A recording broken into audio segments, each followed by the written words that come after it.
Right two એજ્યુકેશનનો પ્રથમ round બહાર પડ્યા પછી ઘણા મિત્રો મને સવાલ કરતા હતા કે બીજો રાઉન્ડ ક્યારે બહાર પડશે અને બીજા રાઉન્ડ માટે ક્યારે સ્કૂલ ચેન્જ થશે અને પ્રથમ રાઉન્ડ બાદ કેટલી જગ્યાઓ ખાલી પડી છે। તો આને લગતી નવી અપડેટ આવી છે જે આજના છાપામાં હતી, જે હું તમને જણાવવાની ટ્રાય કરીશ। તો અહીંયા હેડલાઇન તમે વાંચી હશે, જેમાં લખેલું છે આરટી પ્રવેશ રાઉન્ડ 80,374 વિદ્યાર્થીએ પ્રવેશ મેળવ્યો અને 13,484 બેઠક ખાલી રહી। મિત્રો અહીંયા નીચે જે આપી છે બહુ ડિટેલમાં માહિતી આપી છે, પરંતુ આપણે જે કામની માહિતી છે તે જ તે આપણે જોવાના છીએ। જેમાં અહીંયા માહિતી આપી છે, જેમાં આપણે નજર કરીએ, જ્યાં લખેલું છે રાઇટ ટુ એજ્યુકેશન એક્ટ અંતર્ગત ખાનગી સ્કૂલોની 25% મુજબની કુલ 93,860 બેઠક સામે પ્રથમ રાઉન્ડમાં 80,376 વિદ્યાર્થીઓએ પ્રવેશ કન્ફર્મ કરાવતા કુલ 13,484 બેઠક ખાલી પડી છે। એટલે કે મિત્રો રાઇટ ટુ એજ્યુકેશનમાં હવે એટલે કે પ્રથમ રાઉન્ડ બાદ 13,484 ટોટલ ખાલી જગ્યા પડી છે આખા ગુજરાતમાં। એટલે કે હજી બીજા રાઉન્ડ અને ત્રીજા રાઉન્ડથી 13,484 બાળકોને હજી પણ એડમિશન આપશે।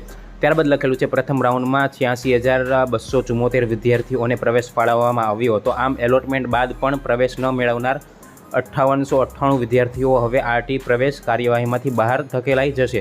જે સિવાય માન્ય અરજી ધરાવતા બાળકોને હવે બીજા રાઉન્ડ પહેલાં ફરી શાળા પસંદગી અને ફેરફાર કરવાની તક આપવામાં આવશે।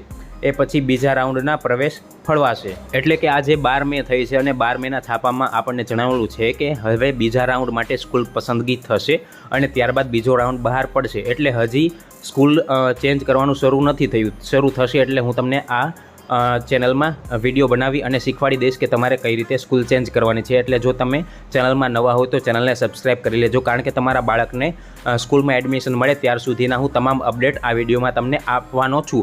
અને મિત્રો સ્કૂલ ચેન્જ થવાનું શરૂ થઈ ગયું છે એવું જો તમારા નજરમાં આવે તો પણ તમે મને જાણ કરી શકો છો, આ વિડીયોની નીચે કમેન્ટ કરી શકો છો અથવા તો મને વોટ્સઅપમાં જણાવી શકો છો। હવે ત્યારબાદ લખેલું છે કે ત્યારબાદ બીજા રાઉન્ડમાં પ્રવેશ ફળવાશે। અમદાવાદ શહેરમાં સૌથી વધુ 13,286 વિદ્યાર્થીઓના પ્રવેશ થયા અને સુરતમાં 13,295માંથી 12,669 વિદ્યાર્થીઓએ પ્રવેશ મેળવ્યો। હવે આગળની જે માહિતી આપી છે એ આપણે કામની નથી, એટલે આપણે આગળની માહિતી વાંચતા નથી, પરંતુ જો તમારે વાંચવી હોય તો તમે આ આખું આર્ટિકલ વાંચી શકો છો। મને ઉમ્મીદ છે કે આ વિડીયોથી તમને માહિતી મળી ગઈ હશે। નવા અપડેટ માટે અમારી યુટ્યુબ ચેનલને સબસ્ક્રાઈબ કરી લેજો અને મિત્રો વિડીયો પસંદ આવ્યો તો વિડીયોને લાઇક કરી દેજો। આ વિડીયોમાં આપણે 500 લાઇકનો ટાર્ગેટ રાખીએ છીએ।